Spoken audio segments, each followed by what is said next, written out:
Salut à tous. Backseat, c'est le talk show d'actualité politique sur Internet. Si vous voulez nous soutenir, n'hésitez pas à rejoindre le Club Backseat pour 15 € par mois en cliquant sur le lien dans la description. Bon, j'avais écrit réaction nouveau PM. Bon, bah c'est Bah, niqué, si, voilà. si, vas-y. Quelle est votre réaction nouveau Premier ministre? Non, j'en sais rien. Voilà, donc ce sera demain matin, mesdames et messieurs. Quand vous regarderez cette émission en replay, vous aurez le nom. C'est pas sûr. Nous, on l'a pas. Tu bois vraiment la parole macroniste. Il te dit. Ah, mais demain jusqu'au matin, bout, moi, tu dis jusqu'au là, bout. C'est sûr. Regarde, tu prends tous les bandeaux BFM depuis une semaine, c'est demain, c'est sûr, encore 48 heures. Et en fait. À chaque fois, il a un délai supplémentaire. Alors, non, mais on va en parler. Il Marine Tourdelier. faut pas croire le maître des horloges. Moi, je voulais quoi. juste savoir quand demain matin, parce qu'il y a demain matin et demain matin, tu vois, genre. Moi, je me réveille. Il y a la France qui se lève tôt. Voilà. Ouais. Et il y a la France 9h du mat, qui est plutôt mon style. Moi, mais c'est 11h30 du mat. Bah, voilà, France 11h30 du ça, mat. à quel matin? Bon, en tout cas, la parole du maître des horloges n'engage que ceux qui lui demandent l'heure. Donc, ne vous basez pas trop sur ses pronostics. Marine Tourdelier, tu es la secrétaire nationale des écologistes, un des 3 partis du nouveau Front Populaire qui sont allés discuter. Il y en avait 4. De quoi? Ah oui, il y en a 3 qui ont été discutés. Mais laisse-moi finir ma phrase. Léa, C'est elle a dingue, fait comme ça. moi. Et je crois qu'elle est communiste aussi. Voilà. Oui, L'un des 3 partis du nouveau Front Populaire qui a accepté d'aller discuter avec Emmanuel Macron d'une hypothétique coalition ou accord de non-censure en vue de la formation d'un gouvernement. Pas exactement de ça dont on a été discuté. Alors raconte-moi, non mais en vrai J'ai raconte-nous, trop comment envie ça de se passe? savoir, Comment moi. ça se passe? T'es arrivé, bonjour. Ouais, déjà. Il Alors. était quelle heure? Vous Non, mais il y étiez a eu habillé 2 comment? choses. En fait, il y a eu plusieurs épisodes. Le premier épisode, c'est que quand Barnier est censuré quelques heures avant, comme je suis d'un naturel pénible, je décide, revêtu de mon plus beau sourire, d'écrire à tous les chefs de parti qui ont participé au Front républicain. Ouais. C'est-à-dire que je n'écris pas aux Républicains, par exemple, Voilà, qui par portent très exemple. mal leur nom et qui attendent encore leur courrier. Et donc, je leur écris pour dire, comme prévu, ça n'a pas marché votre histoire de remettre un Premier ministre de votre camp. Et donc, si on tentait autrement, discutons ensemble, parce que personne n'a la majorité à l'Assemblée nationale. Nous, on veut encore quelqu'un de gauche, mais on aimerait discuter avec vous de comment on fait. Donc tu prends l'initiative avant même que Macron... D'accord. Juste avant la censure. Ok. Alors, j'ai tout le monde au téléphone dans les 24-48 heures qui suivent, sauf Gabriel Attal. Ah. C'est intéressant pour la suite. Ensuite, le lendemain de la censure, donc c'est 24 heures après, je fais une lettre ouverte à Emmanuel Macron. Pourquoi? Parce qu'à l'époque, la rumeur enfle qui va nommer... Donc, la censure, c'est le mercredi soir. Et le jeudi midi, je lui écris cette lettre parce que la rumeur enfle qu'à 20h, il va annoncer un Premier ministre bien à droite, mais en mode... rouleau compresseur, c'est trop tard, c'est fini, terminé, bonsoir. Et vous pouvez pas censurer, sinon c'est la crise mondiale, le Père Noël annule sa tournée, tout ça, quoi. Un peu entonnoir. Et donc, je me dis, il faut s'allonger sur les roues, sous les roues du train pour qu'ils doivent s'arrêter. Et donc, je fais le JT de 13h en disant, je demande à Emmanuel Macron de recevoir tous les chefs de parti du champ républicain, parce que sinon, il continuera à écouter personne et les mêmes causes produiront les mêmes effets. De pas prendre une décision trop Comment vite, voilà. Je calme, Voilà. freinage d'urgence, tu vois. Et ça, c'est quelque chose que vous aviez acté au sein avec les autres partis du Je les avais appelés pour leur dire que je faisais ça. Alors, il se trouve Qu'est-ce qu'ils t'ont qu'entre-temps, on répondu? négocie, parce que vous savez, il faut négocier les chaînes, donc on négocie le JT de TF1, le 13h. Et donc, il est 9h, et le 13h disent « Ok, c'est super, par contre, vous envoyez pas le courrier avant l'émission. » Donc, je garde le courrier, et j'appelle Olivier Faure pour dire ce que je vais faire. Il dit « C'est une super idée, je vais faire aussi un courrier pour t'appuyer, sauf que du coup, son courrier part avant. » Bon, bref. Mais tout ça n'est pas très grave. Et donc, je fais le JT, on sort. Emmanuel Macron fait son 20h, on ne sait pas s'il va annoncer un truc ou pas, et il finit par péter un câble, insulter. J'attendais la fin en mode « J'ai honte pour vous, les Français, je vous déteste, je n'oublierai pas ».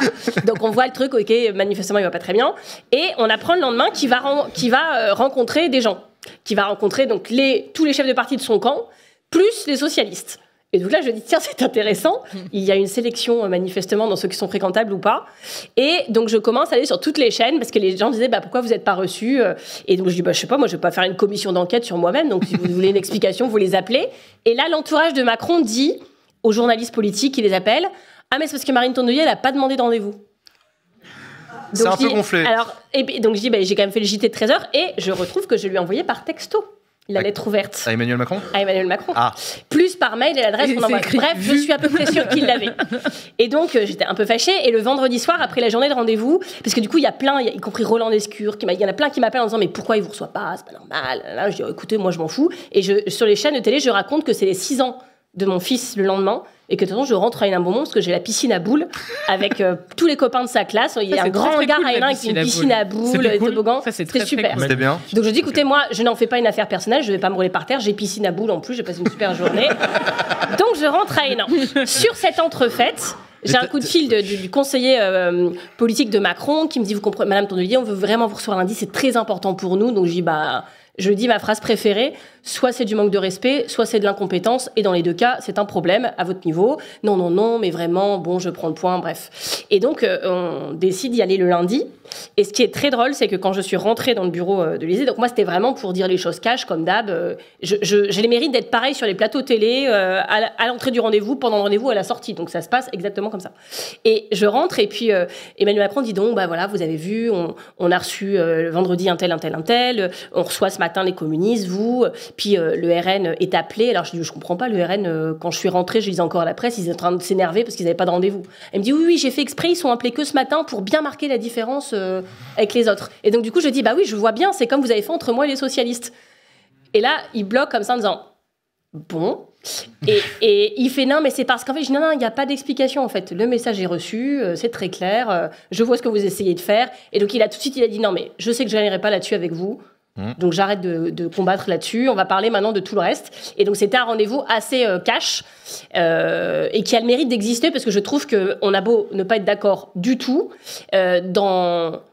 je pense qu'en démocratie, l'incommunicabilité, c'est le pire. C'est quand t'es même plus capable d'être dans la même pièce pour te parler, quoi.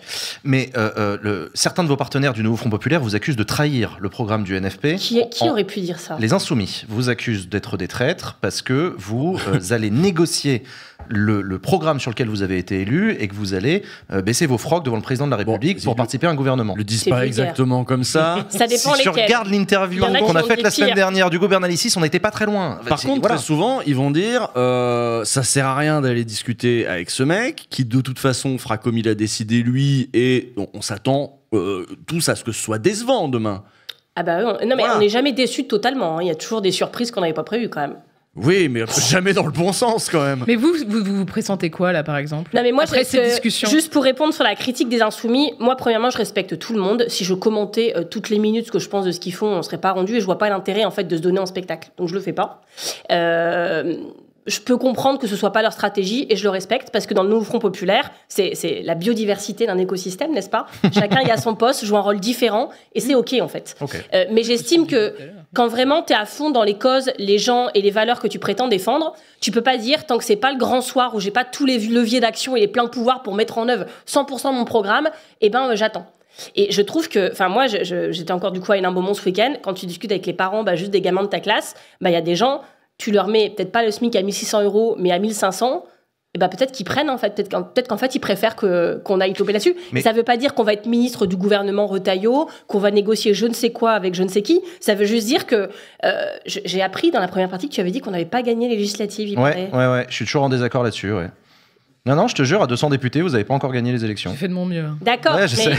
Non, mais donc, il y a quand même 27 sondages sur 27 qui donnaient Bardella à Matignon. Il n'y est pas. Première victoire, n'est-ce pas ? Première victoire. Oui, donc c'est une non-victoire de Bardella. Jusque-là, c'est pas... Ouais. On prend.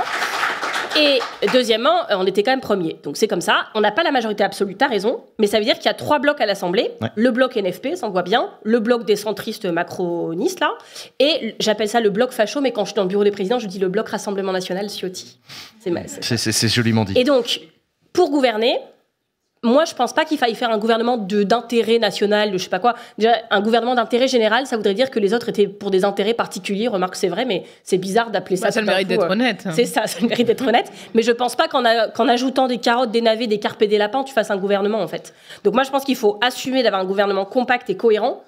Et qui, par contre, qu'il soit macroniste ou Nouveau Front Populaire, va devoir aller chercher des alliances à l'Assemblée. Un gouvernement qui pourra mettre en place tout son programme, ça n'existe pas. Et c'est encore plus compliqué, là, en décembre, que ça ne l'aurait été le 8 juillet dans l'élan des élections. Donc ça, faut l'avoir en tête. Mais est-ce que ce serait pas efficace d'obtenir la démission d'Emmanuel Macron pour provoquer des élections présidentielles et remporter une bonne fois pour toutes la bataille ? Alors, ça aussi, c'est une stratégie qu'il faut proposer. C'est une vraie question. Pas sûr que ça suive derrière dans les urnes à l'Assemblée. Déjà, pas sûr. Déjà, de toute façon, l'Assemblée, elle reste. Oui, c'est ça. Déjà, l'Assemblée reste. Deuxièmement, Macron, si tu as un moyen pour le dévisser de son siège, tu m'expliques, mais je n'en ai pas. Donc, on va pas aller assiéger l'Élysée avec des baïonnettes, en fait. Et troisièmement, Il y en a qui pourraient le faire, mais... ne faites pas ça. Et troisièmement... D'accord. Mais refusez de discuter avec non, lui, mais troisièmement, bloquer en moi, disant j'ai par c'est hors de exemple question. tu vois, j'ai eu les responsables syndicaux des plus grosses centrales de ce pays, des plus grosses centrales syndicales. Y compris des plus radicales, je ne cite pas de nom, mais me disent, Marine, il y a 300 plans de licenciement en cours, des dizaines de milliers d'emplois, et ils disent, s'il y a une présidentielle anticipée là, maintenant, si on passe Noël et Nouvel An là-dessus, c'est une catastrophe. Parce que vraiment, là, par exemple, rien que le jour de la censure Barnier, le lendemain, Renault, il a annoncé un truc qu'il n'y avait aucun gouvernement pour parer. Et donc, elles Pas me le disent... chanteur. Hein. Comment ? Pas le chanteur. Non, L'autre, toujours Faut expliquer. debout. l'autre, celui qui supprime des emplois. Faut Voilà. expliquer aux gens. Ouais. Mais donc du coup, voilà, elles me disent, il faut faire très attention et il faut, tu vois, elles limite, elles sont pour un gouvernement, bah ouais, d'urgence en fait. Elles, c'est plutôt un gouvernement transitoire d'urgence. On se met d'accord sur les 10 sujets les plus urgents, perte des emplois industriels, je sais pas quoi, 10 sujets et on fait que ça pendant 6 mois et on attend la dissolution. Tu vois, il faut entendre que en fait, les gens à différents endroits de France pensent des choses différentes selon l'endroit où ils sont. Et par ailleurs, pour tous les gens qui disent mais les politiques, mettez-vous d'accord, débrouillez-vous, c'est quand même pas si compliqué. Moi, j'ai regardé sur BFM où ils me disent exactement ça sur le plateau les éditorialistes, bah mettez-vous d'accord, rien, vous êtes nuls. J'ai dit mais vous avez entendu les 2 heures d'avant, il y avait une édition spéciale avec des Français qui venaient parler de leurs problèmes. Alors ils étaient tous pas contents, c'était leur point commun. Mais il y en a une qui était pas contente parce qu'elle payait trop d'URSSAF et trop de charges sur ses salaires. L'autre qui était pas contente parce que son SMIC était pas assez élevé. Donc certes, tout le monde n'est pas content, mais les Français demandent des choses très différentes.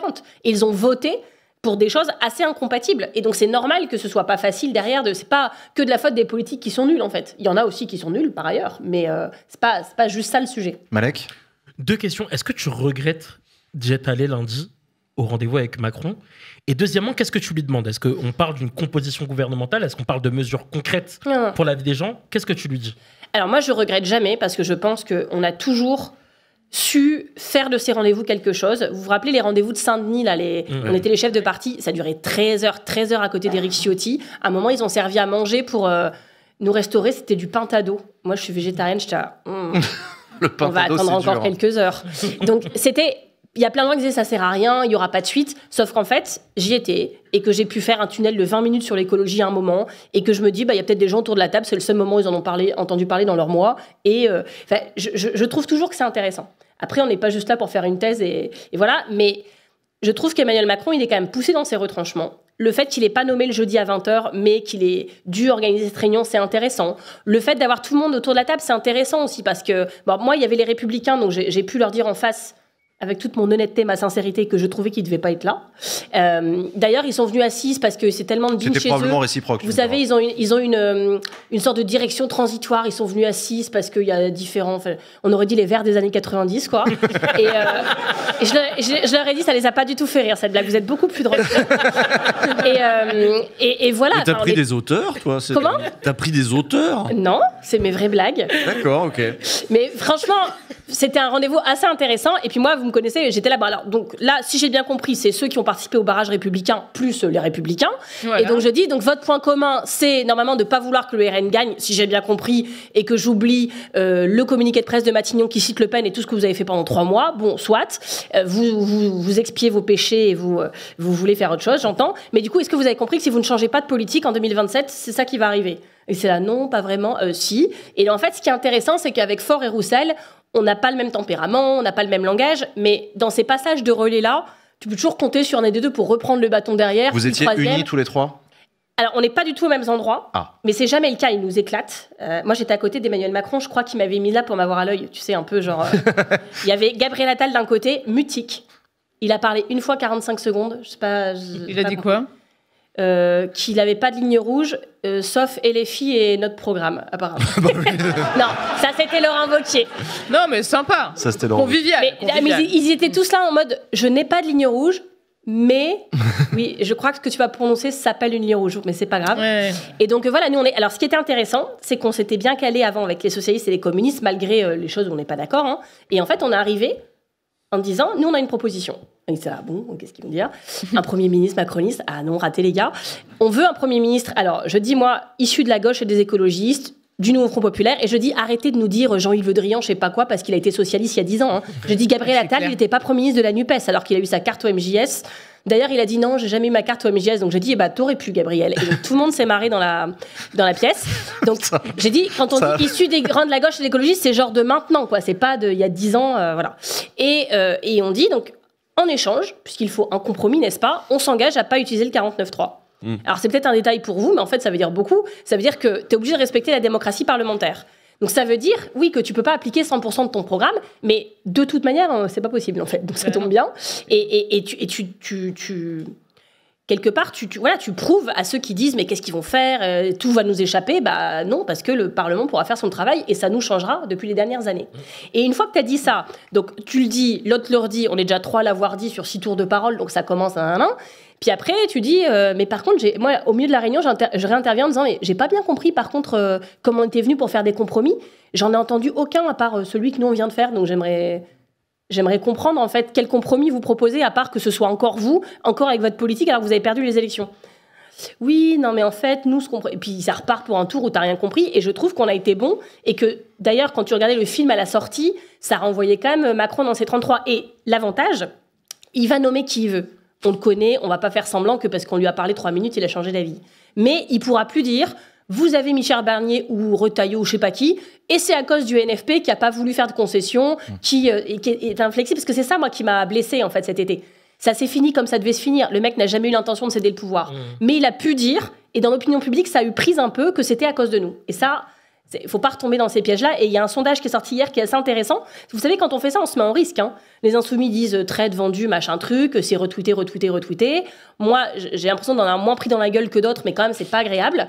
Et alors que tu le fais pour de bonnes raisons, et que je pense qu'on peut se faire confiance, les gens, ils savent que je vais pas aller vendre, j'allais dire mes fesses, mais c'est très vulgaire, je vais pas aller me vendre pour un poste, ou pour... moi, je veux pas être ministre d'un gouvernement macroniste de je sais pas quoi, il y a zéro chance. Vous abandonnez Lucie Castet. Absolument pas. Elle est toujours sur la table, l'option Lucie Castet ? Il se trouve que ce matin, encore au 4 vérité à Télématin, j'en ai parlé parce que le présentateur, ils sont quand même... Le présentateur, t'as vu, c'est un lapsus. C'était qui ? Le présentateur. Comme moi. Arnaud. Arnaud quoi ? Julien Arnaud. Ah non, parce qu'il est sur Télématin maintenant. Ouais. Mais bon, tu vois, il dit, je montre le sondage qui est sorti hier, qui dit, donc déjà, il y a 63% des Français qui disent qu'ils sont prêts à consentir un gouvernement de gauche si on renonce au 49.3. Intéressant, ils ont mieux compris notre proposition que les macronistes. Et surtout, il y a un sondage des Français, donc il y en a 41% qui préféreraient quelqu'un issu de la société civile ou du monde de l'entreprise. Mais quand tu vois, donc après, il y a 22% quelqu'un de gauche, et il y a 6% seulement qui veulent un Premier ministre issu du camp macroniste. C'est-à-dire qu'il y a des gens, ils ont voté pour eux, mais ils trouvent, ils doivent... Mais non, mais ils disent, on a perdu, c'est tout, il faut arrêter d'insister, on n'aura jamais de budget sinon. Donc je montre ce truc-là, et puis il dit, ouais, mais voyez, il veut quelqu'un de la société civile et de gauche, est-ce que si on additionnait ces 2 lignes, donc de gauche et société civile, on pourrait... Et donc je me dis, le mec va dire Lucie Castet. Et le mec me dit, on pourrait pas arriver à quelqu'un genre Pierre Moscovici. Oui. J'étais là, actuel société premier président civile, de la Cour de il me dit bah oui parce que il est plus au Parti socialiste. Je dis mais vous arrêtez quand même c'est de l'économie circulaire. Pierre Moscovici est un ancien ministre de l'économie, ancien commissaire européen, actuel premier président de la Cour des comptes. Et du coup je lui disais mais vous en avez pas marre, vous voulez pas donner des noms de femmes, des noms de jeunes, des nouveaux, puis là il me fait Bernard Cazeneuve. Non. Et en fait, il y a quand même un truc, je pense qu'il faut qu'on se dise, et je sais qu'ici vous serez d'accord, c'est que faut arrêter avec les mecs, ça fait des décennies qu'ils sont là, ils n'inventeront plus rien de nouveau, alors que là, ce dont on a besoin, c'est quand même un truc nouveau, un peu d'élan, de souffle, d'espoir, d'enthousiasme, enfin quelque chose, quoi. Léa. Voilà. Oui, c'est bien dit, effectivement. On vient de parler un peu de la méthode, une tentative de méthode, je ne sais pas trop comment nommer ça, mais la presse nomme ça la méthode Macron, pour essayer de nommer effectivement un nouveau Premier ministre et avoir un gouvernement qui tienne à peu près la route. À sa place, vous auriez fait quoi ? Comment vous seriez prise ? Ah mais je crois que je ne serais pas à sa place. Ah non, ça, c'est pas la réponse que j'attends. Non, mais je ne me mettrais pas dans ce genre de situation. C'est-à-dire, vous laisserez Matignon faire, vous laisserez le Parlement faire. Ouais. Qu'est-ce que si vous étiez feriez ? présidente de la République, actuellement, avec la configuration actuelle, admettons, vous êtes présidente de la République, votre majorité est celle qu'Emmanuel Macron a aujourd'hui sur les bancs de l'Assemblée nationale. Qu'est-ce que vous faites ? Moi, je pense que la base, c'est quand même de respecter les résultats des élections. Enfin, je suis désolée, je suis peut-être vieille France, mais c'est un truc qui se fait normalement en démocratie. C'est pas moi qu'il faut convaincre. Non, mais parce que, en fait, je me dis, souvent, je m'explique. Non, mais Jean, regarde-moi, Jean. Explique-moi comment tu respectes le résultat des élections. Comment vous y prenez, je veux dire, alors que tu as toi-même dit que ces élections ont produit une assemblée tripolarisée. Là, on parle d'accord, oui, pardon, juste pour terminer mon petit cas pratique, enfin, l'énoncé du cas pratique, on parle d'un accord de non-censure, c'est ce qui a été posé sur la table. Est-ce que vous feriez Moi, je parle pas de ça, proposant, là, c'est ce qui tourne en tout cas à ce stade, en proposant peut-être une proposition sur la base d'un programme avec des partis qui se mettraient d'accord, etc., des fausses politiques, quitte à ce que ça prenne davantage de temps, qu'est-ce que vous feriez ? Alors, j'accepte le cas pratique, mais on est d'accord, j'ai pas fait 40 milliards de cadeaux aux plus riches, j'ai pas fait 9 millions de pauvres, j'ai pas fait une action climatique. Vous êtes Marine Tondelier avec vos convictions, avec vos compétences, votre histoire, tout. Ce que je lui ai expliqué, c'est que l'excuse de dire, parce que ça fait 2 fois qu'il nous sort l'excuse de la censure possible. Il dissout, dans ses arguments de dissolution, il dit, si je dissous pas, on pourra pas voter de budget, il y aura une censure. Ah bah super. Génie stratégique. Et quand il nomme Barnier...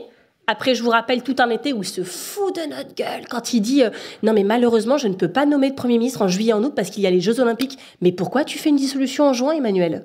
La trêve olympique. Vraiment, non mais t'as le droit de pas vouloir changer de Premier ministre, bah du coup tu dissous pas en fait, c'est plus simple. Et il finit par nommer au bout de 51 jours Michel Barnier qui met lui-même 3 semaines à faire un gouvernement, je vous rappelle, hein, pour au bout de 3 semaines il fait son gouvernement. Si Lucie Castet avait mis plus de 24 heures, elle aurait été conspuée par tous les terroristes en mode mais elle est vraiment nulle, voilà, faut arrêter de mettre des femmes. L'incompétence, ils ne sont d'accord sur rien. Edith Cresson, les épaules. Ouais, j'étais sommée de me justifier sur le fait que je m'étais bien mise d'accord avec Fabien Roussel sur le nombre d'éoliennes qu'on allait mettre dans le bassin créois en Picardie. Enfin, c'était vraiment, on était. Et eux, ils mettent 3 semaines à faire un gouvernement, ils sont même pas d'accord sur est-ce qu'il faut augmenter les impôts, oui ou non, tu vois. Ils en débattent ensemble, publiquement, entre eux dans la presse, donc tout ça est très sérieux. C'est un grand moment. Et donc, quand il nomme Barnier, il dit je nomme lui, je peux pas nommer Lucie Castet, vraiment, je nomme lui, je suis obligée parce que c'est le seul dont j'ai pu m'assurer qu'il ne serait pas censuré. Ah bah banco. Une deuxième fois. Et donc dans son bureau là, quand on y était vendredi, je lui ai dit mais il faut arrêter de penser. Enfin, vous êtes président de la République, c'est-à-dire que si vous dites je nomme Lucie Castet parce que premièrement, je pense qu'il avait le devoir de nous laisser essayer. Au pire, on se viandait et puis c'était notre faute. Il pouvait pas ne pas nous laisser essayer. Donc il devait nous laisser nous y coller. Et deuxièmement, s'il a peur qu'elle soit censurée, mais il a quand même des députés à lui dans cette affaire. S'il demande à ses députés de ne pas la censurer, je ne dis pas que tout le monde le fait, mais je lui ai dit dans son bureau, je dis, vous avez normalement un peu de prise sur vos troupes, quoi. Bon, il m'a dit que non. Usul ? Bon, d'après ce qu'on a compris, à un moment, il semblait que Macron avait plus envie de se retrouver dans la main du RN, que finalement, c'était pas des alliés si fiables que ça, ils ont leur propre agenda. Je sais pas, tu lui dis ça, il dit non, mais ça, c'est Michel Barnier, moi, c'était pas ça. Ah, maintenant, il dit ça ? Et puis, c'était à cause de nous, parce que comme on voulait pas discuter, il devait discuter avec les seuls mecs sympas. Parce que là, s'il nous renomme un autre avatar du macronisme et des politiques qu'on connaît déjà, voilà, la reconduction du même avec une nouvelle tête, donc le RN, peut-être cette fois-ci, ne censurera pas tout de suite, mais s'il n'y a pas d'accord de non-censure... les mêmes causes produiront les mêmes conséquences. Oui, mais ma question, c'est s'il n'y a pas d'accord de non-censure, est-ce que cette fois-ci aussi, toute la gauche va dire comme un seul homme, on censurera ? C'est une vraie question. Est-ce que c'est une vraie question, et pour tout vous dire, j'ai encore passé l'après-midi à me la poser. Alors c'est très difficile parce que on sait même pas qui est le Premier ministre.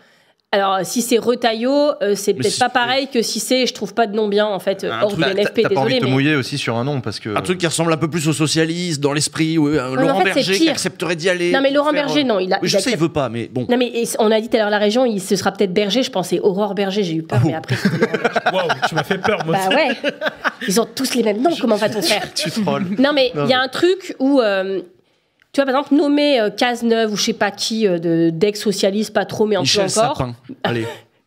Ce serait sympa, ça. J'y ai pensé. Pour Noël, Michel Sapin pour Noël. Vous me tentez. J'y ai pensé. Ça, par exemple, c'est... Tiens. C'est fracturé. En fait, après avoir fracturé le NFP, c'est fracturé le Parti Socialiste. Parce qu'il y en a qui iraient, d'autres qui iraient pas.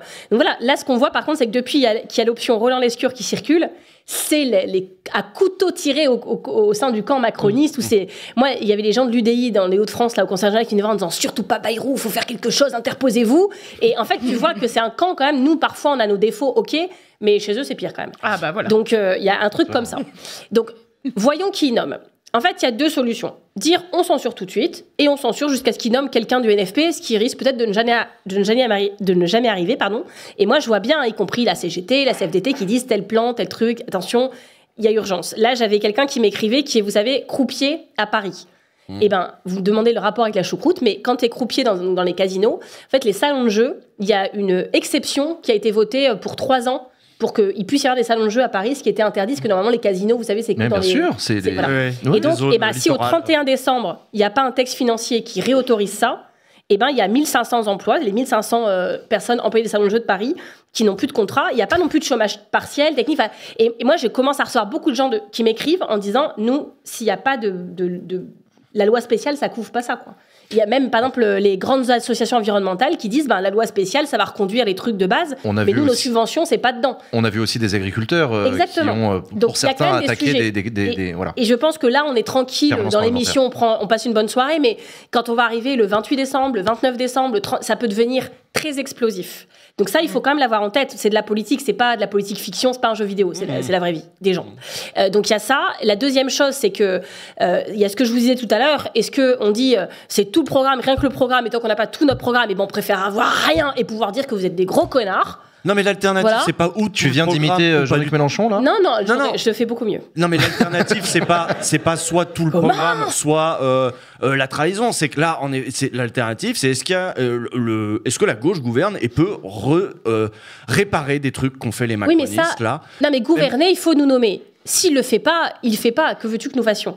Le sujet, c'est s'il nomme quelqu'un, pas de nous. Faire une politique de gauche. Est-ce qu'on a le droit? Moi, je pense que vraiment, il n'y a pas d'intérêt à aller dans un gouvernement. Déjà, je pense qu'ils veulent pas, en fait, qu'on y aille. Et deuxièmement, moi, je vois pas, ça n'a pas de sens, en fait, d'aller dans un gouvernement avec des gens qui sont pas de ton bord politique. Mais même un gouvernement NFP sous surveillance et avec accord de non-censure du centre, des macronistes et du bloc macroniste, bon, LFI ira pas là-dedans, parce que c'est d'ailleurs dans les conditions, ça, t'es aux commandes, quand même. Tu peux faire un degré d'abrogation de la réforme des retraites. C'est-à-dire pour ça qu'ils ne nomment pas. Oui. Voilà.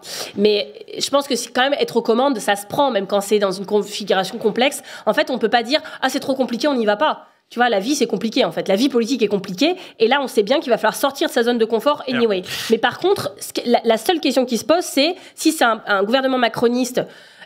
en fait, soit tu dis, on vous parle pas, et tu les condamnes à aller rebosser avec le RN, sauter à la corde et puis tomber, se viander un moment.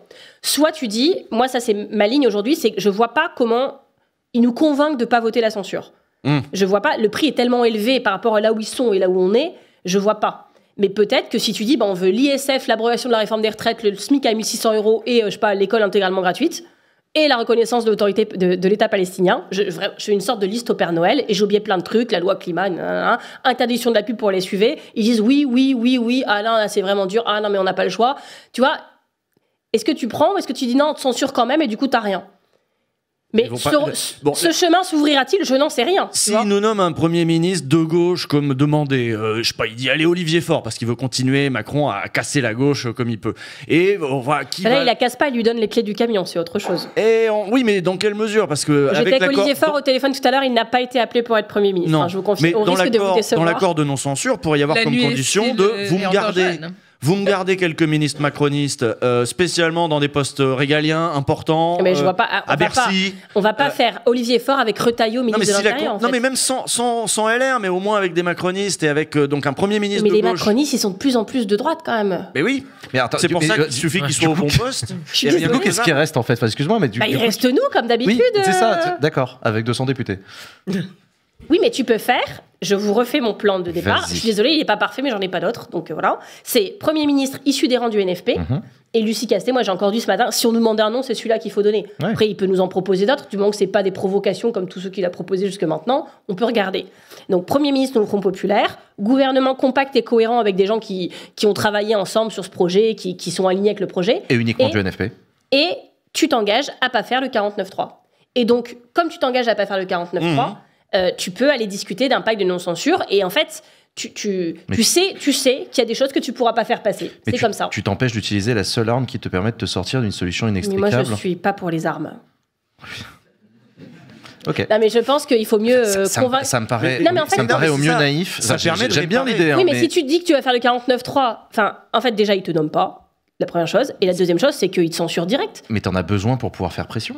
Ou alors, comment ça, ils te censurent direct? Pourquoi ils te censurent direct? Mais tu fais pression de quoi? Tu n'as pas de majorité absolue. Donc en fait, ils te renversent. C'est bien ce que je dis. D'accord. Là, le 49.3... Donc ils renverseront tes lois, finalement. À défaut de renverser ton gouvernement, ils renverseront tes lois. Non, parce que par exemple, sur les super profits, le MoDem, il est d'accord avec nous. Tu vois, il y a des... Et puis je pense qu'il faut aller dire, par exemple, tu dis, les super profits, 80% des Français sont pour les taxer.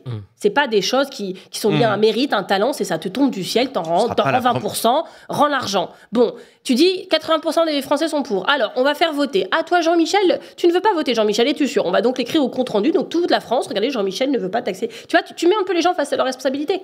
Parce que le 49.3, il y a un truc confortable pour tout le monde. Parce que le gouvernement n'a pas à faire d'efforts. Il peut aller au rouleau compresseur. Oui, alors amusez-vous 15 jours les députés, puis à la fin, je mettrai mon truc de départ.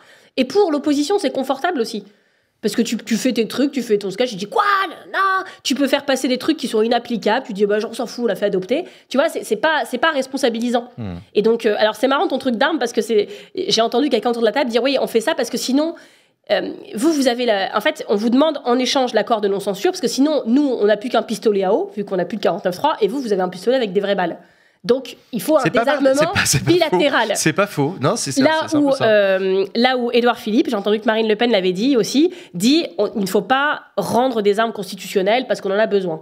Bah oui, mais là, c'est pour 30 mois et peut-être moins s'il y a une dissolution. C'est dans un cas de figure exceptionnel. On a besoin de recréer de la confiance. Et je pense que c'est une manière de hisser le drapeau blanc en disant ce qu'on va faire, on va le faire pour la France. Tout le monde vous regarde. C'est un geste de confiance. Tu te mets en risque. Voilà. Y a beaucoup de gens dans le chat qui voulaient que je vous pose la question, que je te pose la question de l'Assemblée constituante. Est-ce que tu es favorable à ce que pour se sortir de cette impasse institutionnelle, on solde une bonne fois pour toutes la 5e République et on passe à autre chose? Moi, je suis pour faire la 6e République, je suis pour faire la proportionnelle. Ça, il faut le faire en urgence pour que prochaine législative se fasse avec un nouveau mode de scrutin. Avec une prime majoritaire, comme le demande Marine Le Pen? C'est tout un débat. Moi, je suis pour laisser travailler les parlementaires là-dessus parce qu'il y a plein de débats. Notamment, tu vois, il y en a qui disent qu'il faut faire une... Vous savez, si tu es député, par exemple, moi, ma région, c'est les Hauts-de-France. Bon, aujourd'hui, ma députée, c'est Marine Le Pen, donc ce cas est très fictif. À Hénin Beaumont, c'est Marine Le Pen. Tu fais Hauts-de-France à la proportionnelle. Magnifique circonscription, tu étais venu m'aider. Je suis venu t'aider. Et ça nous a pas aidé jusqu'au bout, mais c'était sympa de venir. C'était pas de ta faute, évidemment, tout le monde a compris. Mais donc, tu fais les Hauts-de-France, les gens disent « Ah oui, mais ils auront plus assez de l'un au territoire, donc faire une proportionnelle par département. » Le problème d'une proportionnelle par département, moi, dans le Pas-de-Calais, il y a 14 députés, donc c'est très proportionnel.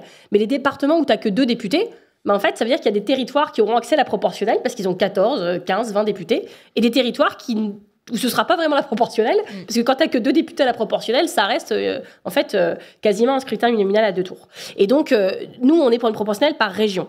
Après, sur la constituante, le problème, c'est aussi le temps que ça prend, parce qu'il y a tellement d'urgence là et de crise, que si tu dis, alors ça fait 6 mois qu'on ne gouverne pas, ah ben, on a un nouveau gouvernement, on arrête tout, on fait une grande constituante, on fait des petits post-it partout en France pour écrire la Constitution.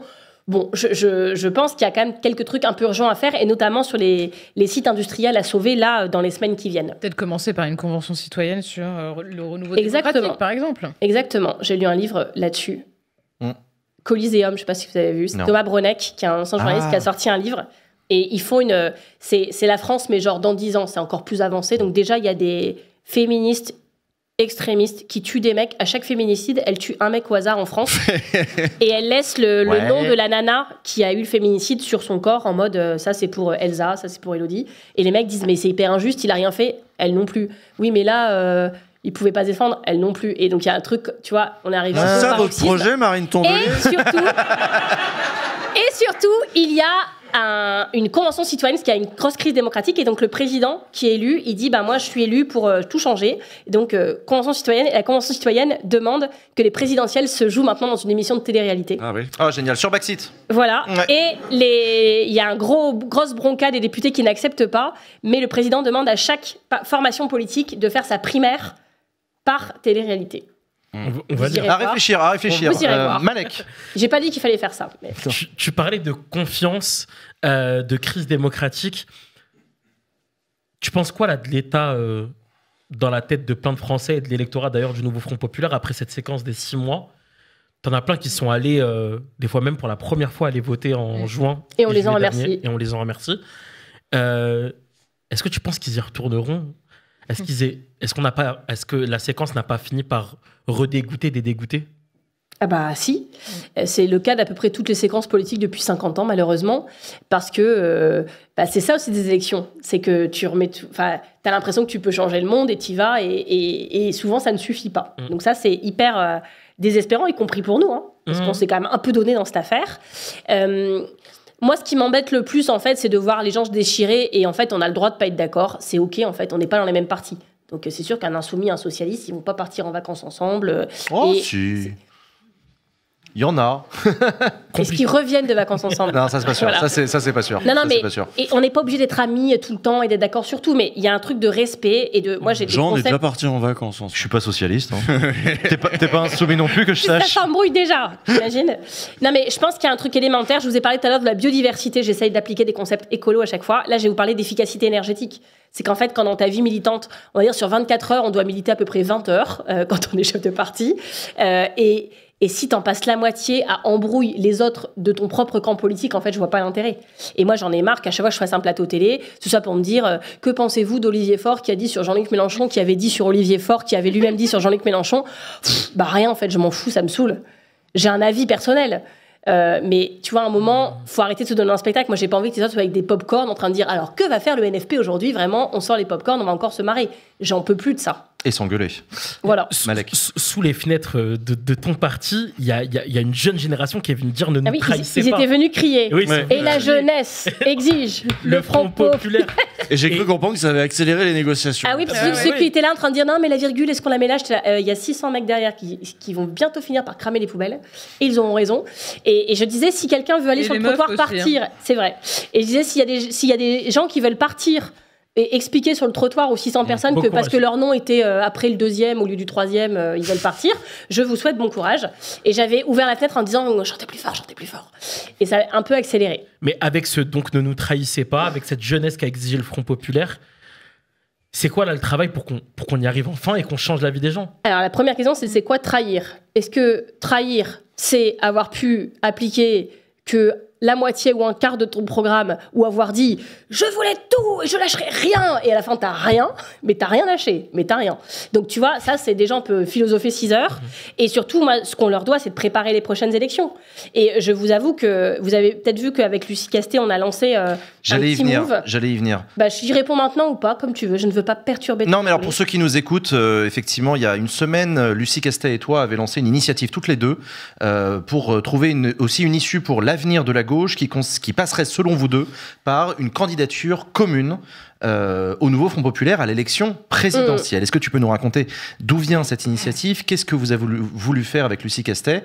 Et est-ce que vous lancez pas un pavé dans la mare au mauvais moment? Et je précisais un truc que j'avais entendu il y a quelques années, c'était au moment de la NUPES, un certain Jérôme Gage dire cette candidature unique n'aurait aucun sens si en fait elle s'appuyait pas sur d'abord un programme commun, une plateforme unique. Ce travail programmatique, est-ce qu'on part du principe qu'il a été fait et que c'est là-dessus? Parce que si c'est juste une histoire de casting et que en fait c'est ça ce qui joue dans une primaire, c'est-à-dire qu'en effet quand t'es au PS c'est pas pareil de voter Manuel Valls que de voter Benoît Hamon parce que ça va pas être la même politique. Là l'idée c'est que ok, jouons le jeu du casting de on vote, par contre c'est pour la même politique qui aurait été décidée en amont, qui est claire à peu près pour tout le monde, qui peut reposer sur ce qui a déjà été fait pour le Front populaire ou pour la NUPES.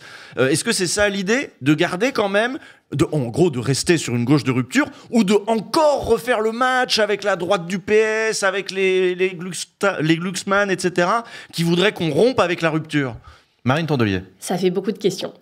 La première chose que je vais dire, je vais commencer par être positive, c'est de dire quand même que malgré les petites frictions qu'il y a parfois, moi, je serai éternellement reconnaissante à Manuel Bompard, à Olivier Faure, à Fabien Roussel, parce que tous, avec nos défauts, on a réussi à le faire. Ce nouveau Front populaire, et c'était très... Évidemment que c'est politique, mais le facteur humain, il compte aussi beaucoup. Le fait, par exemple, d'être avec des Hauts-de-France tous les deux avec Fabien et de pouvoir se parler en chute, d'aller se détendre dans l'arrière-cuisine en disant bon, Fabien. Le fait avec Olivier d'être toujours en confiance, le fait avec Manuel de s'être quasiment pas parlé pendant 1 an et puis tout d'un coup s'être dit bon, c'est bon, t'as compris, j'ai compris, t'as compris. Il y a toujours les réunions hebdo de chefs de parti. Et justement, ce matin, on en avait encore une. C'est le jeudi, oui. Et ça, je trouve ça hyper important parce que de ces réunions, par exemple, rien n'a jamais fuité. C'est-à-dire qu'on est capable d'avoir un cadre de confiance. Vous savez, il y a beaucoup de réunions politiques où vous allez. Et vous savez que ce qui va compter, c'est pas la réunion, c'est comment elle va être racontée à l'extérieur dans la presse. Et donc, tu vois que les gens, ils font leur interve pour pouvoir dire « Et j'ai dit ça, et lui, je lui ai dit ça, et après j'ai fait ça ». Comme quand tu vas à l'Élysée. C'est exactement ce que tu fais quand tu vas à l'Élysée. Pardon, mais t'as commencé toute l'interview comme ça. Mais évidemment. Mais tu sais, moi, ma première réunion des chefs de parti Saint-Denis, j'ai vu à la fin ce qui en était fait dans la presse, j'ai dit ok, c'est ça le game, ok, pas de problème, je vais jouer à ça. Mais dans le nouveau Front populaire, entre chefs, quand on est juste tous les 4, c'est pas, et avec Lucie Castet, j'ajoute qu'elle est à toutes les réunions, c'est comme ça que ça se passe. Et ça, c'est hyper précieux. Il reste cette force de rappel là. Donc ça, je le dis et je les en remercie. Parce que vraiment, moi j'arrive encore à discuter avec les 3 et Lucie évidemment, et on s'appelle quasiment tous les jours en ce moment, et ça c'est hyper important. Donc le programme, la gauche de rupture. Deuxièmement, le problème, c'est qu'on voit bien par contre, il y a des stratégies différentes et des intérêts en fait divergents pour la présidentielle. C'est que Jean-Luc il considère que c'est son moment, que ça a toujours été, que c'est après lui le déluge, mais moi je suis désolée, quand je vois les sondages de deuxième tour, en fait je suis inquiète. Parce Moi, je veux pas Marine Le Pen. Et Oui, donc, mais et donc moi, je m'en fous. Tout à l'heure, tu as dit il y a eu 27 sondages pendant les législatives qui donnaient le RN en tête, et puis finalement, ça n'a pas été le cas. Ouais, mais c'était jamais très loin, c'était rattrapable. Là, si tu veux, moi, il y a un truc qui commence à m'interpeller, c'est une vraie angoisse, c'est que la France Insoumise est le parti le plus détesté des Français, bien devant le Rassemblement National. C'est inquiétant pour les Français. Et j'ai vu là, même que pour, je sais plus combien de leurs électeurs... Ils te diront que c'est à cause des médias. Non, mais il y a, je sais plus combien de pourcents de leurs électeurs qui ne souhaitent pas qu'il y ait un Premier ministre insoumis. Enfin, tu vois, il commence à y avoir un truc, y compris dans la base FI. Mais je sais aussi qu'ils sont capables, tout d'un coup, de dire pendant 3 semaines, allez, là, on change de stratégie, on envoie Jean-Luc on est Legris, respectable. mode sage. Je sais tout ça. Mais à un moment, ça me stresse quand même. Et j'ai le droit. Et surtout, je pense que le but du jeu n'est pas d'être au deuxième tour. C'est de gagner le deuxième tour, surtout quand tu es face à Marine Le Pen. Puis, donc ça peut être président de la l'histoire République. casting. Mais moi, je parlais du programme. Non, mais oui, mais je réponds à Jean en même temps, si tu le permets, c'est comme son émission. Puis de gagner, non, tu réponds à la question du l'élection Jules, s'il te plaît. présidentielle, puis de gouverner pour changer la vie vraiment. Et donc c'est quand même, tu vois, être au deuxième tour, c'est que la première étage de la fusée. Et donc si tu mets quelqu'un qui juste est deuxième tour, t'as oublié les étapes d'après. Ensuite, donc moi je pense qu'il faut un seul candidat ou une candidature commune. S'il y en a vraiment, il y en a un qui boude sur le côté. Je pense qu'avec une candidature commune à plein de gens, ceux qui veulent, on peut y arriver. Un ticket, une campagne commune. Mais on voit bien que dans les réunions du jeudi matin, quand on parle de ce sujet-là, en fait, dans les réunions du jeudi matin, on fait plein de trucs urgents. Et du coup, faire l'urgent et l'important, c'est un métier quand même. On a du mal à faire l'important. Tout le monde dit que oui, mais c'est parce que les Insoumis, ils ont 2027 en tête, et même avant, ils postulent, etc. Et au demeurant, ils ont le droit. Mais j'allais te poser la question, les autres, parce que ça va 5 minutes. Fabien Roussel, il m'a pas l'air super chaud pour se ranger derrière quelqu'un d'autre. C'est quand même sa ligne au PCF, oui, mais c'est l'autonomisation du parti. Donc tu vois, chacun a sa dynamique. Mais je pense que quand tu parles de candidature commune, les gens y voient quand même. L'AFI, c'est plus compliqué, mais les gens y voient quand même. Avec Lucie, on essaye beaucoup d'en parler et on voit que c'est compliqué, y compris quand t'es chef de parti, t'as ton appareil, tout ça. Donc on s'est dit à un moment, et c'est peut-être pas un hasard que ce soit les 2 meufs qui lancent le truc, on s'est dit en fait, il faut lancer un truc. Si on attend que tout le monde soit d'accord pour le faire, en fait, on le lancera trop tard. C'était déjà un peu trop tard parce qu'il y avait les histoires de motion de censure qui arrivaient. On pensait que ce serait autour du 20 décembre, au début, la motion de censure sur le PLF. C'est ce qu'avait dit Jean-Luc. Et c'est ce qu'avait dit Jean-Luc, là. Il s'est gouré. Et c'est arrivé un peu plus tôt, mais tant mieux, vu le stress dans lequel ça plonge la France. Si on était le 24 décembre, ce serait quand même un peu désespérant. Et donc, on lance ce truc. Et vraiment parce qu'il fallait une impulsion de départ. Il fallait une impulsion de départ pour faire exactement ce que tu as dit. Commencer par travailler le projet. Et pendant qu'on travaille le projet, commencer à réfléchir à comment on désigne peut-être un candidat. Parce que si tu commences... Ta première réunion, c'est sur comment on désigne un candidat, t'es sûr que t'arrives jamais à la deuxième réunion. Donc, il faut un socle commun. Et d'ailleurs, on va voir quand on aura un socle commun que les gens, ils seront sondés. En fait, tu sondes, même sans nom, tu sondes qui veut voter le socle commun, la candidature commune. Les électeurs de gauche, ceux qui ont voté Jadot en 2019, Mélenchon en 2022, Glucksmann en 2024, ils voteront pour le socle commun, la plupart. Au-delà même de la question d'incarnation. On n'est pas. Et ne serait autorisé à se présenter à ce genre de primaire que de gens qui diraient ce sera pour porter ce socle commun. C'est mon avis. Mais j'accepte d'autres avis, il faut qu'on en discute. Et surtout, ce qu'on voulait aussi, j'ajoute juste ça, c'est qu'il y a plein de gens qui ont été dans le NFP, qui veulent soutenir, s'engager, écrire le programme, enfin faire plein de trucs, militer, mais qui veulent pas être membres d'un des 4 partis. Et ceux-là, en fait, si on attend de pouvoir permettre un cadre commun NFP avec des adhésions, tout ça, ça ne se fera jamais. Il y a trop d'intérêts divergents. Donc on s'est dit, ceux-là, ils viennent dans l'initiative. Et là, par exemple, on va faire un webinaire la semaine prochaine pour pouvoir discuter avec eux. On va créer des groupes de travail. On a écrit une petite feuille de route de ce qui nous semblerait falloir faire dans les mois qui viennent, qu'on va soumettre à tous les partis politiques. Pour qu'on l'amende avec eux. Moi, par exemple, je pense qu'il faut faire un tour de France pour aller un peu rencontrer, faire des étapes et pas que dans des grandes villes. Comment ? Une grande marche ? Ouais, avec des cahiers de doléances qu'on mettrait après dans les sous-sols des préfectures. Vous allez refaire Emmanuel Macron. Non, mais tu vois, il y a besoin. En fait, je pense qu'il y a besoin pendant quelques mois de se taire et d'écouter aussi. C'est important. C'est ce que j'ai fait quand je suis devenue secrétaire nationale. On a fait les états généraux de l'écologie. On s'est tué 150 jours. On a écouté. On a fait 250 réunions partout en France. On a fait des questionnaires en ligne. Il y a 200. C'était intéressant, notamment les personnes qui avaient une sensibilité écologiste. Vous disiez qu'est-ce qu'ils reprochaient au parti écologiste. Je disais, tu dis que tu veux voter pour nous, mais que tu ne peux pas le faire parce qu'on est ceci ou cela. Viens nous expliquer. Tu dis que tu devrais être adhérent chez nous, mais que tu n'as pas envie. Viens nous expliquer. Tu étais adhérent chez nous, tu es parti. Le résultat de ça a été votre campagne aux européennes. Merci, Jules, je n'en attendais pas moins de toi. J'attendais la pique, je trouvais ça trop sympa. J'avais une petite question justement. Non, mais du coup, on a changé de nom, on a changé de logo, on a changé de statut, on a changé de fonctionnement, on a créé un statut. Il y a les adhérents, il y a les soutiens qui ne veulent pas adhérer, mais qui peuvent venir participer aux formations sur les municipales. On a vraiment créé un nouveau mouvement, quoi. Voilà, ça s'appelle les écologistes. Et on peut rejoindre pour 1 € si on veut adhérer, ou on peut soutenir. Et il y a eu, on a triplé le nombre d'adhérents, en fait. Il y a eu une très légère coupure. Vous êtes de retour dans le chat avec nous. Vous inquiétez pas, ça a duré moins d'une seconde. C'est quand Jules a été méchant avec moi, j'ai déconnecté. On a censuré ta réponse. On ne voulait pas l'entendre. Tu aurais mieux fait de censurer sa question. C'est ça. C'était une très bonne question de la part du Jules, je trouve. Léa. Juste pour être certaine que ça va dans le bon sens quand même, cette proposition que vous êtes en train de faire. J'imagine que vous y adossez une stratégie pour les législatives, parce qu'il n'y a pas que la présidentielle. Hein. Là, on voit bien à quel point les élections législatives peuvent avoir une importance. Et du coup, ça... Ah bah bien sûr, mais en fait, Lucie et moi, on est fidèles à la promesse du nouveau Front Populaire. On ne veut pas faire autre chose, on ne veut pas dire bah, vous restez là, nous on va faire un truc mieux. On veut que le cadre du NFP perdure. Après, on peut changer de nom à un moment, tout ça, c'est pas grave. Hein, mais... Et donc là, je vois bien, il y a la menace nucléaire, c'est si vous continuez, vous, eh ben on fera plus l'accord législatif avec vous. Et ben moi non plus. Et t'es là, ok, super, bon, tout le monde va se détendre, on va rediscuter. Mais quid des municipales d'ailleurs, parce que là, les alliances sont en train de se jouer actuellement. Et ben les municipales, c'est plus compliqué. C'est plus compliqué pour plusieurs régions, dans plusieurs régions. C'est aussi le cas, oui. Et pour plusieurs raisons. Parce que déjà, je prends juste le cas des maires écolos qui ont été élus en 2020. Et aucun maire n'a été élu sans alliance. Donc nous, vraiment, l'état d'esprit en 2020, c'était de bosser avec tout le monde. C'est comme ça qu'on a toujours fait. Sauf que, par exemple, à Strasbourg, il y avait Catherine Trottmann, pour ceux qui connaissent. Ouais. Catherine Trottmann, elle est une socialiste, mais un peu à l'ancienne. Elle a été maire, elle voulait sa revanche. Elle a dit jamais les Verts. Et puis Jeanne Versingan, elle est jeune, elle est nulle, elle n'y arrivera jamais. Bon, non seulement elle a gagné, et puis ça se passe très bien, mais Catherine Trottmann, elle est élue d'opposition. Et elle fait chier Jeanne Barseguian à chaque conseil municipal depuis 5 ans.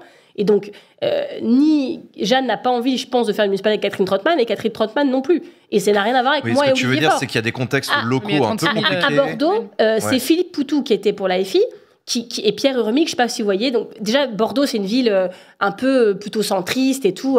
Philippe Poutou, il n'aurait pas gagné Bordeaux. Voilà. Ah non, Pierre Urmic, il gagne Bordeaux. Et Philippe Poutou, il est en opposition de Pierre Urmic, et ils n'ont pas envie non plus de partir ni en vacances ni en campagne ensemble.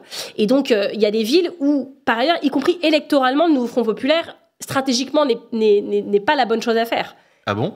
Parce qu'il y a des villes qui se gagnent plutôt par le centre, il y a des villes qui ont des histoires comme ça. Moi, je vous dis ça, à Hénin-Beaumont, j'ai fait une liste qui allait de la France Insoumise aux gaullistes. Hein, donc j'ai fait très très large comme rassemblement. On parlait de Lyon, par exemple. Voilà, des fois ça a du sens, des fois moins.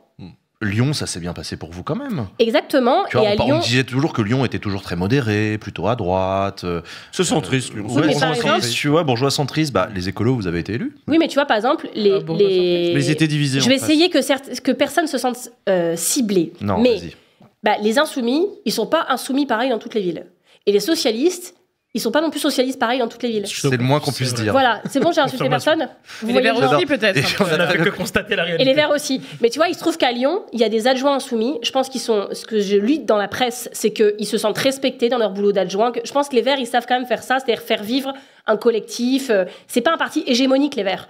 Donc quand tu dis, je vais être maire vert, il y aura de la place pour tout le monde sur ma liste, on va se faire confiance, c'est un truc sincère. Peut-être que des fois, c'est naïf, mais on est vraiment sincère. Et donc, quand on fait ensemble, ça marche. Là, j'étais à Nice, parce que j'ai fait le tour de toutes les villes de droite dont je pense qu'elles peuvent basculer. Là, vous dites Nice, la meuf a de l'espérance. En fait, sachez que Ciotti a décidé de se présenter contre Estrosi. Et donc, c'est une super nouvelle. Ça, c'était coup parce que la droite est éclatée, et donc ça crée un petit chemin. Nice qui devient écolo, franchement, je meurs de rire. Je meurs de rire. J'y vais, 150 personnes dans la salle, toutes venues écouter comment aller faire, et avec des communistes, des insoumis, des socialistes qui viennent. Et il se trouve que y a une écolo qui est depuis plusieurs mandats dans l'opposition, qui a écrit à tous les directeurs d'école pour dire Estrosi, voilà leurs revendications, qui a obtenu des choses. La nana, elle est bien implantée, elle a été élue, les gens lui font confiance. Tu vois, tout le monde est venu. Moi, je dis pas, ça doit être une ville écolo, débrouillez-vous. Je dis, nous on propose Juliette, on met cette option sur la table. Si vous en avez d'autres, mettez-les, on compare, on prend une décision dans les semaines qui viennent. Et si vous partez ensemble en format NFP, moi je viendrai vous soutenir. Et j'ai fait ça dans plusieurs villes, à Mulhouse, je suis allée à Cholet, parce que je suis allée voir Michelin aussi, qui faisait la manif, et il y a un écolo très très chaud à Cholet. Donc je suis allée à Lorient, enfin, il y a plein de villes qui peuvent basculer, et moi, je vais vous dire, c'est dans ces villes-là que j'ai envie de mettre mon énergie. La vérité, c'est que les endroits où la gauche va partir très divisée, souvent, c'est des villes de gauche, qui seront de gauche toute leur vie. On est très content pour les gens qui y habitent et pour les gens qui y militent, mais je vais pas y passer mes jours et mes nuits, ils ont pas besoin de moi. Je préfère aller dans les endroits un peu d'adversité, c'est ma formation politique made in Pas-de-Calais. Ça, c'est les méthodes. Oui, c'est ça, je rappelle que tu es venu à Hénin-Beaumont, dirigé par le Rassemblement National, donc c'est effectivement une philosophie d'action. On va là où on peut être utile pour gagner, là où on a déjà gagné, on va pas y passer plus de temps. On les laisse se débrouiller, on leur fait confiance. Malek. Une fois qu'on sera mis d'accord sur le socle, sur le fond des idées, si c'est pas primaire, est-ce que c'est cette technique de nous on propose un nom, qui propose un meilleur nom et ensuite en fait, j'arrive pas à savoir comment vous arrivez à vous mettre d'accord sur un nom à la fin des fins. Pourquoi on ferait pas une primaire?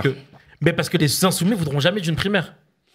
Et que je continue de penser que ça doit se faire aussi avec les insoumis. Mais les insoumis, ils veulent pas une primaire, mais ils veulent quoi en fait? Ils veulent Jean-Luc et que Jean-Luc. Oui, bah donc ça, si s'ils veulent bien une autre méthode. Ils veulent le programme. Quand Jules parlait du programme du NFETR, quelqu'un qui a dit l'avenir en commun. Oui, techniquement, oui, ils ont déjà. Et d'ailleurs, j'ai pas répondu à Jules sur est-ce que vous faites un autre programme ou pas. Bon, la réalité, c'est que le programme du NFP, moi, je renie rien de ce qu'il y a dedans, mais il faut quand même avouer qu'on l'a fait en 4 jours et 4 nuits et que la dernière nuit, on était plutôt moins frais que la première. Donc, on peut faire mieux. Non, mais tu vois, c'est logique. Je pense que c'est pas sérieux de dire on a fait en 4 jours et 4 nuits, c'est un truc pendant 50 ans, ça peut plus bouger, on touche plus, on verrouille. Enfin, il y avait déjà des trucs déjà faits, il y avait déjà un peu une base de discussion quand même avec l'avenir en commun. Oui, mais c'est un problème, ça s'actualise. Et puis tu vois, quand tu écris ton programme, en fait, tu auditionnes la société civile, tu fais fonctionner des gens ensemble, tu crées des équipes. C'est hyper important. Donc, je pense qu'il faut le refaire. Ensuite, sur la méthode, moi, je suis une utopiste peut-être, ou alors une avant-gardiste, je ne sais pas encore. Avec toi, moi, sur j'ai toujours pensé qu'on pouvait faire autrement qu'une primaire parce que je suis d'accord avec les insoumis sur tous les défauts que ça a une primaire. Déjà, quand tu es candidat à une primaire, imaginons on est là, c'est les candidats de la primaire, tu dois te démarquer. Donc en fait, tu es dans le même camp, mais tu vas dire et toi, en 1992, ça fait ça, et toi, ne rigole pas, parce que tu as fait ça, et toi, ça te fait rire, et tu vois, en fait, mécaniquement, tu te c'est une machine à division. Et puis après, tu te retrouves, tu gagnes, tu dois prendre les 4 autres en porte-parole, sauf que c'est les 4 que tu as insultés pendant toute la primaire. Enfin, tu vois, il y a un truc ça quand même. Ça n'a jamais dérangé personne. Hein. En vrai, ça n'a pas empêché Hollande de gagner la présidentielle. Oui, mais après, ça a empêché bien Hamon de la gagner quand même. Et je te fais pas toute la liste des primaires écolo qui se sont. C'est pas ça le problème d'Hamon, bien. c'est qu'il était trop de gauche pour le Parti socialiste. Non, mais surtout qu'il devait assumer le bilan d'Hollande. C'était quand même ça qui était complexe. On fait pas primaire, qu'est-ce qu'on fait? Moi, tout le monde s'est foutu de ma gueule quand j'ai dit ça pour Premier ministre, et c'est comme ce qu'on a fait à la fin. Je disais, moi, je veux j'ai des critères. Primaire populaire. Non, pour le Premier ministre, moi, je disais, j'ai des critères. Je veux quelqu'un qui, déjà, soit aligné avec le programme du NFP. Je veux quelqu'un qui soit capable d'apaiser un peu le pays. Je veux quelqu'un qui soit crédible et qui ait les compétences. J'avais listé les critères, fiche de poste. Mais les critères, on les écrit avec des arrière-pensées. Bah oui, alors tout le monde disait, t'as dit quelqu'un qui fédère et qui apaise, donc c'est pas Jean-Luc. Bah désolé, mais Premier ministre, c'est quand même mieux quelqu'un qui fédère et qui apaise que quelqu'un qui engueule tout le monde. Donc pas Jean-Luc. Et à la fin, quand on a pris, tout le monde disait, mais des critères, tout ça, mais quand on a fait du CICAST, c'était quelqu'un qui respectait tous ces critères. La compétence, le fait de fédérer son camp. Comment? Comme par hasard. Non mais, quand j'ai fait les critères, je pensais pas à Lucie Casté. Je la connaissais pas vraiment, tu vois. Tu parles de la négociation qu'ont eu les partis de gauche sur le nom pour un Premier ministre. J'avais dit des critères dans la presse pour Premier ministre. Et là, je pense que pour président, c'est ça qu'il faut faire. Et par ailleurs, c'est pas juste qui a le meilleur sondage pour être au deuxième tour. C'est qui peut gagner, qui peut gouverner. Donc c'est pas une primaire, ça, c'est un accord entre partis. Oui, mais tu vois, c'est hyper compliqué parce que c'est qui est légitime, c'est-à-dire que qui fait la fiche de poste. Ouais, mais vous n'impliquez pas les adhérents du coup? C'est que les partis. Oui, mais alors les adhérents, par exemple les adhérents. Décideuses, pardon, qui. Par exemple les adhérents, moi, les Verts, tu me dis c'est tes adhérents qui décident, c'est simple. J'en ai une liste, j'ai 18 000, je clique, ça envoie. Si tu veux mettre les sympathisants, j'en ai 200 000, je clique, ça envoie. L'AFI, il y a que 3 adhérents officiellement dans leur statut. Après, ils ont affiché. Ils ont affiché avec genre tu t'es inscrit pour faire une manif retraite en 2022, t'es inscrit à la newsletter de Mélenchon, tu vois, tu t'inscris pour prendre le bus de la NUPES, tu finis inscrit à la newsletter de Jean-Luc Mélenchon. Donc c'est quoi leur corps électoral? Tu peux pas le quitter d'ailleurs. Tu peux te désamener de la newsletter, mais une fois que tu as quitté une fois... c'est particulier la France Insoumise, effectivement, il n'y a pas d'adhérents. C'est de la technique très rapidement, parce que l'enjeu est quand même énorme, être candidat à la présidentielle, être président. Et donc, évidemment, que chaque voix compte, et que, tu vois, vis-à-vis de la CNIL, il y a des réglementations quand même très précises. Moi, je l'ai fait parce que j'avais organisé la primaire des écolos la fois dernière. Ça rigole pas, en fait, tu vois, y compris si c'est une primaire payante, c'est l'authentification avec une carte d'identité pour vérifier que tu existes vraiment, que tu n'as pas inscrit ton chat, ta belle-mère sans son consentement et je sais pas quoi. La petite empreinte CB et tout. Voilà. Donc, c'est vraiment beaucoup de critères et se mettre d'accord sur ces critères est aussi compliqué, mais c'est la vie et je pense que par ailleurs, rien n'est insurmontable parce que l'enjeu est trop grand et on va pas dire on s'est pas mis d'accord sur les modalités d'organisation donc on va pas le faire. Voilà. Une primaire ouverte, un peu comme ce que vous aviez fait, c'est pas inintéressant. Ouais, alors après, tu vois bien la primaire ouverte, le truc, c'est que t'as là, on parle d'un enjeu quand même, une très grosse primaire avec un vrai enjeu d'être président à la fin. Et donc, tu as aussi des gens qui peuvent venir troller. Tu vois, c'est prouvé que la Russie, par exemple, maintenant, ils font des déstabilisations des votes. C'est pour ça que Sandrine Rousseau n'a pas remporté la primaire, alors. C'était les Russes. Ah, mais vous le dites, enfin, vous l'admettez. C'était les Russes. Non, mais tu vois, t'as les Républicains ou, je sais pas, des macronistes qui peuvent dire on va tous aller voter pour Jean-Luc Mélenchon parce que, je sais pas quoi, ça va les faire chier, les socialistes. Enfin, j'en sais, il peut se passer tout dans tous les sens, en fait. C'est pour ça qu'il faut les faire. On réenchaîne les visios. et on discute et on se met d'accord sur un nom. Vous enfermez les 4 comme façon conclave et vous attendez les faits. Par contre, vraie question. Finalement, le truc de la télé-réalité, c'était pas si mal. Hein. Voilà. Ouais. Non, mais vraie question, par contre, qu'est-ce qui se passe si la présidentielle a lieu beaucoup plus vite que prévu Voilà, un certain nombre de personnes en paysage politique se préparent. Excellente question. Est-ce qu'ils ont Ce que tort je ou pas, disais à j'en sais rien. Lucie, puisqu'on discute de comment on organise tout ça, c'est qu'il fallait une méthode, la méthode pour 2027, et qu'il fallait une méthode d'urgence. Et ben Fallait Lucie qu'on Castet élabore. se présente, elle met tout le monde au pied du mur. Et paf. Non, j'en sais rien. Alors, par exemple, Quoi, il la faut méthode 500. d'urgence, vous l'avez déjà urgemment actée? La première réunion est la semaine prochaine, parce qu'on veut. En fait, on a lancé le truc et on a dit, on veut écrire la suite avec vous. Donc, tu vois, on veut. Non, mais Si jamais Attends. Macron il pète un câble pendant la nuit, il est là, j'en peux plus, ils me font chier, il me mérite pas. Voilà. bah, non, mais en fait, Demain matin, il annonce sa démission. vous savez que s'il y a une démission de Macron, L'intérim. la présidentielle elle est en 35 jours. Ouais, 35. Donc ça va très vite. C'est-à-dire qu'en fait, tu as 4 jours pour décider qui, quand, comment, pour avoir les 500 signatures des maires. Mais ça, je pense que C'est ok, si ça. c'est un candidature commun à toute la gauche, on va y arriver. Et même si on décide d'y aller tous séparément, Oui, on y arrive c'est aussi. ok. Mais, Oui. mais c'est quand même une petite logistique, tu vois, parce que On a réussi à se mettre d'accord sur des investitures sur toutes les circos, sur un ouais, programme. t'as pas vu la gueule des réunions. Oui, bah, j'ai vu votre tronche le jeudi soir. On arrive à la fin de cette émission. J'ai pas de, Y a j'ai pas pas eu de de dernière jeu question. Si. Je pensais qu'il y aurait un jeu. Non, le jeu. Ah non, non, c'est entre ça nous, c'était le dans la. jeu. Non, c'est entre nous. C'est pas avec les invités politiques. Après, ça fait connivence Ah oui, oui. et tout. On n'aime pas. Oui, c'est vrai, on faisait ça avant. Puis En plus, après, en s'est- vrai, On vous a avez arrêté parce que rien c'était très gênant. On jouait avec des, Vraiment, on jouait avec des vraiment, ministres macronistes. moi, j'ai pas envie de jouer avec un On a macroniste. joué- C'est ça. On a joué rigoler avec lui. le jeu, c'était un truc qui était sponsorisé par Jardiland ou le Gamme Vert, on sait pas encore. Ouais, on a parlé. On a parlé d'arbres dans D'arbres de Matignon. Les Voilà. arbres de Matignon. Puisqu'on parle de Matignon, Marine Tondelier, on va tous aller se coucher là. Demain matin, on s'attend à un nom de Premier ministre. Quelle est la probabilité de chance que ce soit un Premier ministre du NFP? Gauche, ouais. Voilà, bonne question. J'ai fait un tweet de la dernière chance, je sais pas si vous avez vu, j'ai dit J'ai si vu. Macron attend, parce qu'il médite sur ce sondage, et j'ai remis le sondage des 63% de Français qui disent on veut bien un Premier ministre de gauche qui renonce au 49.3. Et j'ai dit ça tombe bien, on renonce au 49.3, continue de méditer, il y a encore un espoir, la lui porte conseil. Et ça répond pas à ma question. Bah oui, mais je sais pas, moi je suis pas astrologue, hein, désolé. C'est toi qui l'as vu aujourd'hui cette semaine, Macron. Eh oui. C'était la mieux placée du plateau pour nous dire ce que t'en penses. Il a sorti des Franchement, noms ou c'est- pas Il a vu 2 fois, en Non, plus. il a pas sorti de nom. Il a pas sorti de nom. Non mais c'est pas un poker où il met ses lunettes de soleil, comme ça on peut pas lire dans ses yeux, il y a pas un truc de... Franchement, j'en sais rien, j'aime pas dire n'importe quoi. Il a l'air fatigué. on va pas te forcer. Pour Backseat, Bah, à peu près autant que nous, tu vois, en vrai. Ouais. Il y a quelqu'un qui a dit si tu nommes Lucie Castet, j'annule tout.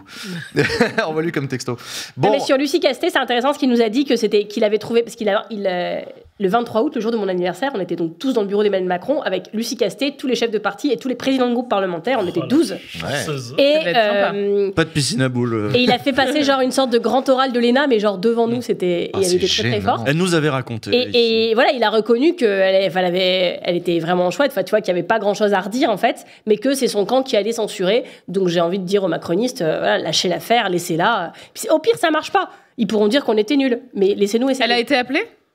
Non. Bon. Bah, je sais pas, je vous dis ça à ma connaissance, mais... on lui demandera. Merci beaucoup, Marine Tondelier, d'avoir Merci tout accepté le monde. notre invitation sur le